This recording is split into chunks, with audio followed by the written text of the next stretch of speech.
Hi அஸ்ஸலாமு அலைக்கும். Welcome to baby's gallery. எல்லாருக்கும் ரம்லான் கரீம். இன்றைக்கி இஃப்தாருக்கு எப்படி சிக்கன் கட்லெட் செய்கிறதுன்னு பார்க்கலாமா? அதுக்கு நம்ம சிக்கன் எடுத்துக்கணும். போன்லெஸ் சிக்கன் தான் எடுத்துக்கணும். சூப்பராக வந்துருந்துச்சு சிக்கன் கட்லெட்டு. போன்லெஸ் சிக்கன் ஒரு 1/4 கிலோ எடுத்துக்கோங்க. ப்ரெட் க்ரம்ஸ்க்கு ப்ரெட்டு ரெடி பண்ணிக்கோங்க. அப்புறம் வெங்காயம் எடுத்துக்கோங்க, பச்சை மிளகாய் எடுத்துக்கோங்க, புதினா மல்லி எடுத்துக்கோங்க, இஞ்சி பூண்டு பேஸ்ட் எடுத்துக்கோங்க. ப்ரெட் க்ரம்ஸு சூப்பராக ரெடி ஆகிடுச்சு. அந்த போன்லெஸ் சிக்கனை நல்லா வாஷ் பண்ணிவிட்டு மிக்சியில் மாற்றிக்கோங்க. அதை நல்லா கிரைண்ட் பண்ணிக்கோங்க. சூப்பராக கிரைண்ட் பண்ணியாச்சு. அதுலேயே வெங்காயம் பச்சை மிளகா போட்டுக்கோங்க. அது ரொம்ப அரைக்க வேணாம், கொஞ்சம் பல்ஸ் மூடில் கொஞ்சம் குறைன்னு அரைச்சா போதும். வெங்காயமும் பச்சை மிளகாவும் சூப்பராக பேட்டர் ரெடி ஆகிடுச்சு. இதுக்கிடையில் உருளைக்கிழங்க நல்லா பாயில் பண்ணி அதோட ஸ்கின்னை ரிமூவ் பண்ணிவிடுங்க.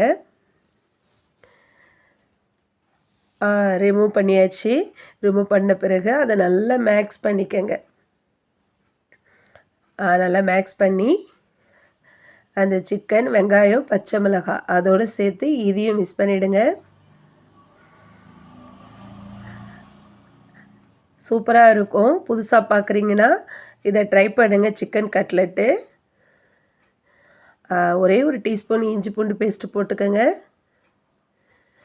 சிக்கன் மசாலா தான் நான் சேர்த்துருக்கேன். ஒரே ஒரு டீஸ்பூன் சேர்த்துக்கோங்க. கொஞ்சமாக கரம் மசாலா போட்டுக்கோங்க. கொஞ்சம் சால்ட்டு போட்டுக்கோங்க. சாட் மசாலா இருந்தால் கொஞ்சமாக போட்டுக்கோங்க. கொஞ்சமாக லெமன் ஒரு 2-3 ட்ராப்ஸ் இருந்தால் போதும், ரொம்ப வேணால் புளிப்பாயிடும். அப்புறம் புதினா மல்லி நல்லா ஃபைனாக கட் பண்ணி போடுங்க. எல்லாத்தையும் நல்லா மிக்ஸ் பண்ணுங்கள். சூப்பராக இருக்குது பேட்ரு. ரொம்ப தண்ணிலாம் ஊற்றி அரைக்கக்கூடாது.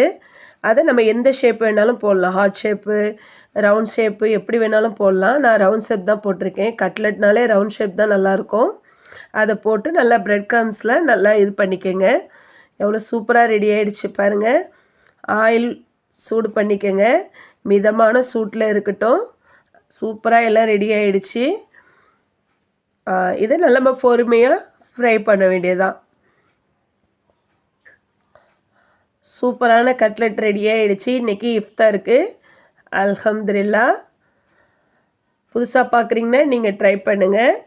என்னோடய சேனல் உங்களுக்கு பிடிச்சிருந்துச்சின்னா லைக் பண்ணுங்கள், ஷேர் பண்ணுங்கள், சப்ஸ்கிரைப் பண்ணுங்கள். அப்படியே பக்கத்தில் உள்ள பெல்லை தட்டி விட்டு போங்க. அப்போ தான் நான் போகிற வீடியோ நோட்டிஃபிகேஷனில் வரும். ஓகே, பாய்.